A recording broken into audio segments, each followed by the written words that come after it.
माशा, हेलो। पहुंच गई तुम? जन्नत में आ गई हूँ मैं माशा। देखो फ्रूट भी रखा है यहाँ मेज पर। होटल की तरफ से तोहफा है।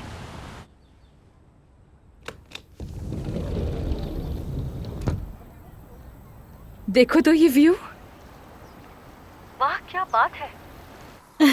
बहुत खूबसूरत जगह है। होटल छोटा सा है लेकिन बहुत ही कंफर्टेबल है और यहाँ का मालिक खुद मेहमानों का इस्तकबाल करता है। शायद मोटा सा चिड़चिड़ा होगा। नो, जवान है, काफी हैंडसम है और बहुत खुश इखलाक भी। आकिफ नाम है उसका। क्या तुम्हें अपने एक्स हस्बैंड का नाम अभी भी याद है? पता है यहाँ रहकर मैं उसे जल्द भूल जाऊंगी। क्या आप मेरे रूम का मसला हल करवा देंगे? जी बिल्कुल, हम देख लेते हैं। आकिफ, प्लीज कोई अच्छा सा रेस्टोरेंट बताओ, रात के खाने पर मुझे जाना है। लूबा, तुम तो सालों से यहाँ आ रही हो, तुम्हें मुझसे बेहतर सब रेस्टोरेंट्स याद होंगे। पता नहीं कोई नया रेस्टोरेंट ओपन हुआ है या नहीं। मैं अपनी नई दोस्त को खाने पर लेकर जाना चाहती हूँ। वैसे ये तुम पर है, हमारे शहर में हर जगह अच्छा खाना मिलता है। अच्छा तो फिर होटल के मालिक साहब खुद कहाँ खाना खाना पसंद करते हैं? अपने घर पे।